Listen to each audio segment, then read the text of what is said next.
And let's finish the fifth chapter of Black Hearts in Battersea.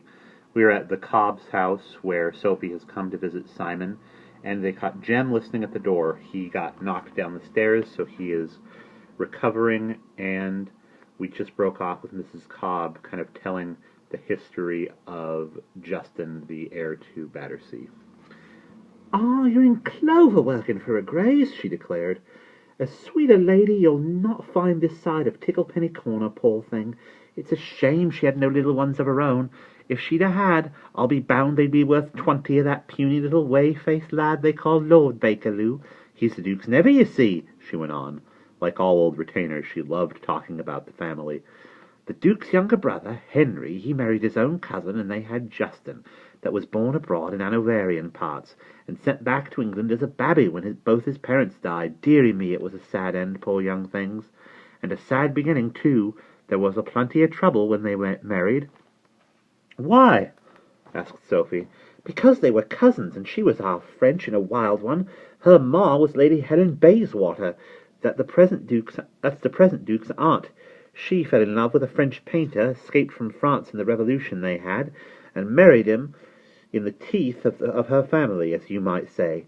Famous he was, but not grand family." "Was his name Marius Revere?" asked Simon. "That's it! I never can get my tongue around those Frenchy names. He married Lady Helen, and they had the one daughter. What was her name? It'll come to me in a minute. And for some time they was at daggers drawn with the old Duke. They say Riviere had been great friends with all the family before, and painted pictures of 'em, but the marriage broke it up. Then Lady Helen's daughter met her cousin, his present Grace's younger brother, and they fell in love, and the trouble began all over. They ran off to Hanover, where his regiment was, and got married, and that was the last that was heard, till word was sent that they was dead, and Mr. Buckle fetched back the poor babby. By that time the old Duke was dead, and his present Grace had always been fond of his brother and stood by him, so he brought up Justin." "It's rather sad," Sophie said. "Poor Justin. You can understand why he always seemed so miserable, especially if he had been looked after by that sour Mr. Buckle all his life."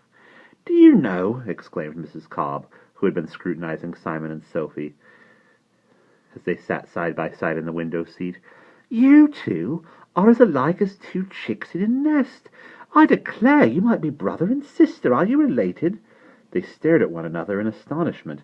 Such an idea had never occurred to them. How strange it would be if they were. "We don't know, ma'am," Sophie said at length. "We came to the poor farm at different times, you see. I was brought up by a kind old man, a charcoal burner in the forest, till I was 7, and then the parish overseer came and took me away and said I might be with the other orphans. But the old man was not my father, I know. I can remember when he first found me." "Who looked after you before that, then, child?" "An otter in the forest," Sophie explained. "I can still recall how difficult it was to learn human language, and how strange it seemed to eat anything but fish." "An otter! Merciful gracious!" Mrs. Cobb flung up her hands. "An otter and then a charcoal burner! It's a wonder you grew up such a beauty, my dear. I'd have thought you'd have webbed feet at the very least." "They were both very kind to me," Sophie said, laughing. "I was dreadfully sad when the overseer came and took me to Kluber's." "I don't wonder, my dear, from what I've learned of the place. If Simon had taken care of me there, I don't know how I'd have got on for the first few years. Later it wasn't so bad when I learned dressmaking, and Mrs. Gluber found I could be useful to her." "But you like it better with her Grace?" "Oh, yes, 1,000 times. Her Grace is so kind. Sometimes she seems more like an aunt or a godmother than a mistress. Mercy!" Sophie suddenly cried, jumping up at the solemn notes of the Chelsea church clock as the solemn notes of the Chelsea church clock boomed out the hour. 10 o'clock already. It's time I was getting back to make her Grace's hot posset. She always likes it soon after 10. "I'll see you home," Simon said. They bade goodbye to the kindly Cobbs, who invited them to come again whenever they had an hour to spare. Halfway down the stairs they were halted by a hoarse shout from above, and turned to see Jem looking through the bedroom doorway. his hair all in spikes and his eyes staring with sleep. "So, please," he mumbled, "could give note, Mr. Buckle." He thrust a piece of crumpled paper into Sophie's hand. "He's half asleep. It's the poppy syrup I gave him," said Mrs. Cobb concernedly, and steered him back to bed. "I'll deliver your note," Sophie called, but Jem was already unconscious again. Sophie tried to straighten out the paper, which appeared to be a sugar bag. The large, sprawling script on it covered both sides. "Mr. Buckle, someone comes from you know where, Jem." "Oh, dear," Sophie said. "Now I've read it, but I didn't mean to. In any case, I haven't the least notion what it means. I hope Mr. Buckle will understand it." "By the way," Simon said, "I had a queer invitation after I saw you last. You remember that odd-spoken old gentleman who was slung up in the top of the tunnel and spoke so sharply to Midwink? When I was on my way back, he invited me to go and play chess with him one evening next week. Should I take the invitation seriously, or is he a bit cracked? Who is he, anyway?" Sophie turned to look at him incredulously. "Don't you know?" "Of course I don't know."